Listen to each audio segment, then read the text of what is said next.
L'épine calcanéenne, d'où est-ce que ça vient? Comment est-ce qu'on fait pour l'éviter? Qu'est-ce qu'il faut faire pour aller mieux? Donc l'épine calcanéenne, dis-toi que c'est ici, là, tu as le talon, tu as la voûte plantaire, tu as les petits coussinets, les doigts de pied.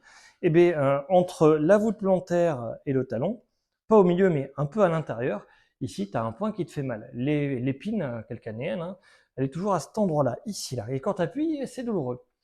Donc, ben, comment ça se fait que tu as ça? C'est qu'en fait, ta posture n'est pas bonne et tu passes tout ton temps dans cette position, en mettant du poids sur le devant du pied. Tout le temps sur le devant du pied, cassé très légèrement en avant. Alors, j'exagère, hein, c'est juste ça. Ça suffit.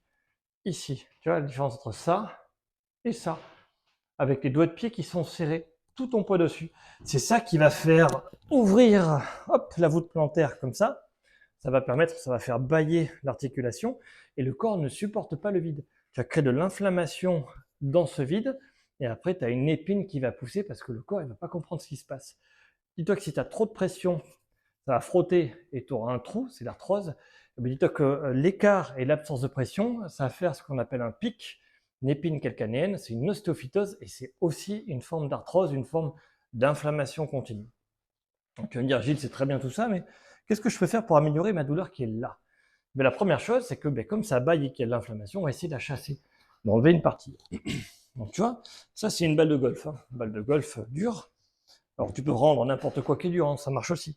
Mais plutôt de petite taille. Et puis j'appuie avec mon pied. Tu vois, moi je mets ma main dessus pour appuyer, et là je fais des tout petits ronds, des petits cercles, des mobilités, peu importe. D'abord tu vas avoir mal lorsque tu passes à certains endroits, tu essaies de passer dessus. Il ne va pas trop fort, il faut être capable de supporter la douleur. Il faut le faire plein de fois. Et au bout d'un moment, en fait, tu auras moins d'eau à l'intérieur, l'écart de la voûte plantaire va diminuer, ça va remettre au contact, et là de suite, comment tu sais que ça va mieux? Tu te remets debout, comme ça, et bien tu as moins mal. Ouais, c'est très bien, tu as fait la première étape, tu as enlevé l'inflammation. Maintenant la deuxième, c'est de garder pas l'écart, mais coapter, l'articulation bien collée, coaptée, pour qu'elle se remette à fonctionner normalement. Donc tu vas voir, en général, ce qui se passe, c'est que comme tu es trop ici en avant, tu fais simplement ça, touc, avec du poids sur les talons, et de suite, tu n'as plus mal. C'est tout. C'est juste ça. Là, tu auras mal, et là, tu auras plus mal. Faut-il encore être capable de garder cette posture-là?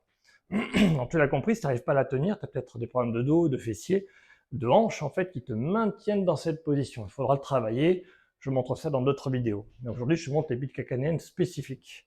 Donc, le premier truc à faire, c'est de tenir cette position-là et de marcher, en fait, en jetant le pied devant et en se tractant en avant. Si tu te tractes en avant, que tu ne rattrapes pas le déséquilibre avec la pointe de pied qui est en premier, hein, mais que tu poses le talon et que c'est ton pied de devant qui te tire, tu vois que ça fait creuser ton dos, de suite tu auras moins mal. Donc dans cette position, tu auras moins mal, et en te tractant en avant en marchant, tu auras moins mal. Eh bien c'est bien, déjà tu y es. Tu vas arrêter de faire des contraintes en cisaillement, en écartement, et sur le coup, tu vas être capable de consolider, d'avoir que tout refonctionne normalement. Mais même si tu as enlevé l'inflammation et que tu n'en recrées pas d'autres là, et que tu n'en recrées pas d'autres parce que tu marches correctement, il va falloir que tu fasses retravailler ta voûte plantaire pour qu'elle soit capable de tenir ton pied. Voûte plantaire, mollet et cuisse. Et il y a un seul exercice qui fait tout le café, qui fait tout ça en même temps. C'est l'exercice de l'équilibre en pied avec le bâton. Alors le bâton, c'est un guide, attention. Faut pas trop s'appuyer dessus, c'est juste un guide, tu vois. Je m'appuie pas dessus, hein. Bon, au début, si tu peux pas faire autrement, tu t'appuies dessus, hein, pas de problème. Mais l'idée, c'est de tenir cette position sans le bâton, et longtemps. Donc, tu as vu, le bâton, c'est un aplomb. La rotule touche l'aplomb, les hanches sont pas ouvertes. Elles sont dans l'axe et un peu surélevées de ce côté-là. L'idée, c'est que tout mon poids soit vraiment sur mon pied. Si je suis là, mon poids il va par là, ça va être compliqué. Je vais devoir tricher après avec mon genou.